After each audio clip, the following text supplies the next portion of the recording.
नमस्कार, अपना उत्तर प्रदेश में आप सभी का बहुत स्वागत है और मैं हूं आपके साथ। अमन बुलेटिन की शुरुआत करेंगे एक बड़ी खबर के साथ जो गाजियाबाद से मिल रही है। भूमि अधिग्रहण में अनियमितता पर सीएम योगी ने बड़ी कार्रवाई की है।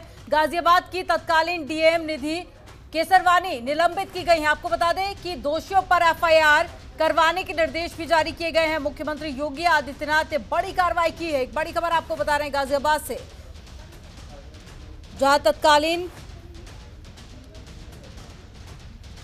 दोषियों पर कड़ी कार्रवाई की गई। और साथ ही आपको बता दें कि मुख्यमंत्री योगी आदित्यनाथ ने ये कड़े आदेश जारी किए हैं, जिसमें भूमि अधिग्रहण में अनियमितता मिलने पर कार्रवाई के आदेश जारी किए गए थे। गाजियाबाद की तत्कालीन डीएम निधि केसरवानी निलंबित की गई हैं। दोषियों पर एफआईआर करवाने के भी निर्देश जारी किए गए हैं। और साथ ही मुख्यमंत्री योगी आदित्यनाथ ने इस पूरे मामले को लेकर दिशा निर्देश जारी किए थे, जिसके बाद ये बड़ी कार्रवाई की गई।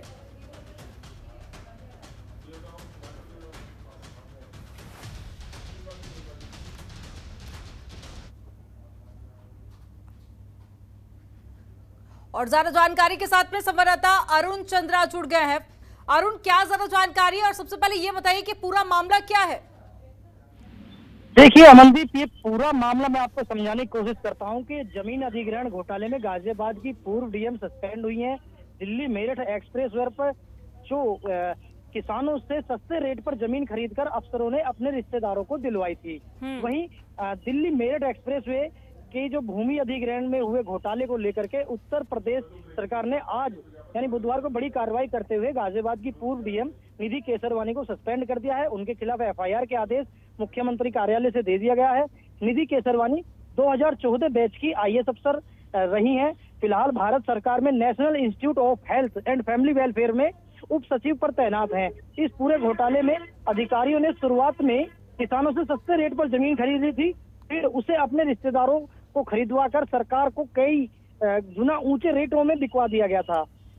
और उसके बाद नियुक्ति विभाग के अनुभाग अधिकारी और समीक्षा अधिकारी भी इसमें सस्पेंड हो सकते हैं, क्योंकि इसकी जांच मेरठ मंडल के पूर्व आयुक्त डॉक्टर प्रभात कुमार के द्वारा धारा 3D की अधिसूचना के बाद बढ़ाकर दर और बढ़ाने की और बढ़ी दरों से मुआवजा बांटने के लिए गाजियाबाद के जो तत्कालीन जिलाधिकारी थे विमल कुमार शर्मा और निधि केसरवानी समेत कई अधिकारी और कर्मचारियों को दोषी पाया गया था। अमनदीप, अरुण, ये बताइए कि और कितने लोगों के शामिल होने की जानकारी मिल पा रही है और कितने लोगों पर गाज गिर सकती है? क्योंकि डीएम के शह पर ये पूरा घोटाला किया जा रहा था, फर्जीवाड़ा हो रहा था, लेकिन जाहिर सी बात है कि कुछ और लोगों की भी संलिप्तता इसमें हो सकती है। देखिए, इस मामले में अमनदीप एडीएम और अमीन जो पहले से ही निलंबित हो चुके हैं।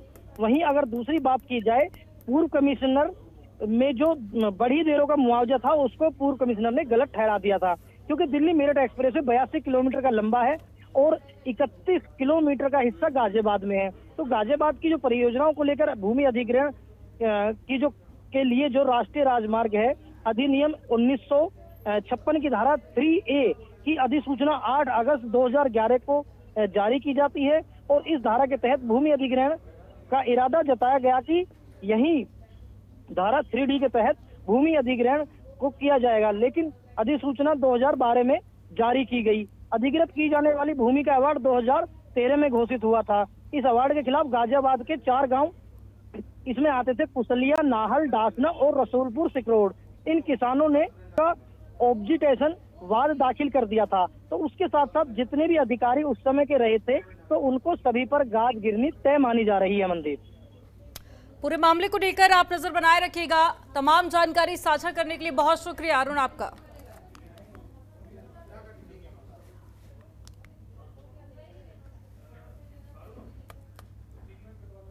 तो गाजियाबाद की तत्कालीन डीएम निधि केसरवानी निलंबित कर दी गई हैं और साथ ही इसमें कई और लोगों के शामिल होने की बात कही जा रही है, जिन पर जल्द ही गाज गिर सकती है। खबरों के निष्पक्ष विश्लेषण के लिए सब्सक्राइब करें Janatantra TV and press the bell icon. Never miss any update.